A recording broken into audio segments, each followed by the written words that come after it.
Olá! Hoje a gente vai mergulhar numa história impressionante, a de Ezequiel e o seu chamado para ser um profeta. É uma jornada sobre receber uma mensagem divina, encarar um público que parece impossível de convencer e, claro, o peso da responsabilidade que vem com tudo isso.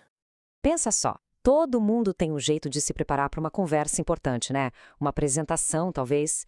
A gente revisa umas anotações, ensaia na frente do espelho, mas a preparação de Ezequiel foi, bom, um pouquinho diferente.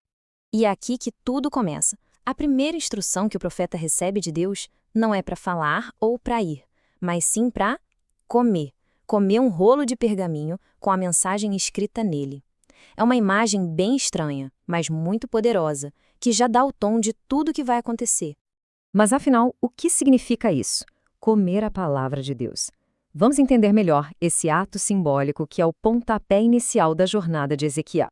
O processo é bem direto, né? Deus manda, Ezequiel obedece. Mas a grande revelação está na sensação. A mensagem que ele precisa empregar, mesmo sendo cheia de avisos e coisas pesadas, para ele, tem um gosto doce.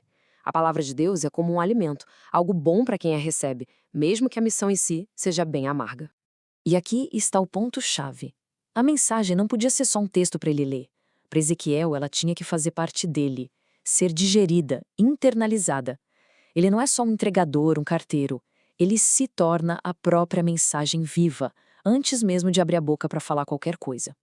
Ok, depois dessa preparação tão única, qual é a missão de Ezequiel? Ele é enviado para falar com o seu próprio povo, a casa de Israel. E olha, o cenário não podia ser mais desafiador. O mais curioso é a ironia da coisa toda. O texto diz que se Ezequiel fosse enviado para falar com estrangeiros, gente que nem falava a língua dele, eles teriam escutado. Mas não, a missão é para o seu próprio povo. E Deus já avisa logo de cara: eles não vão querer ouvir.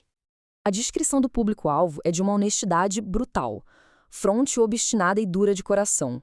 Não existe nenhuma ilusão sobre como ele vai ser recebido, basicamente ele está sendo enviado para falar com uma parede. Mas como Deus prepara ele para isso? Simples, tornando-o tão inflexível quanto o povo. A promessa não é que o coração deles vai amolecer, mas que o mensageiro vai ser endurecido. A determinação dele vai ser mais forte que a teimosia deles. Ele não precisa ter medo da rejeição, porque foi fortalecido para aguentar o tranco. Essa linha do tempo mostra uma verdadeira montanha russa de emoções. Começa com a doçura do rolo, mas a viagem o deixa amargurado, indignado, e quando finalmente chega, o peso da tarefa é tão grande que ele fica pasmo, em silêncio por 7 dias. É um retrato muito humano de alguém tentando lidar com o chamado divino que é simplesmente avassalador. Depois dessa semana inteira de silêncio, a missão de Ezequiel é finalmente definida com uma metáfora muito forte. Ele vai ser um atalaia. Pensa na figura do atalaia, um vigia que ficava nos muros da cidade. O único trabalho dele era olhar o horizonte, procurar qualquer sinal de perigo e tocar o alarme. A vida de todo mundo na cidade dependia da sua vigilância e da sua voz. Essa é a nova identidade de Ezequiel. E as regras desse trabalho são assustadoramente claras.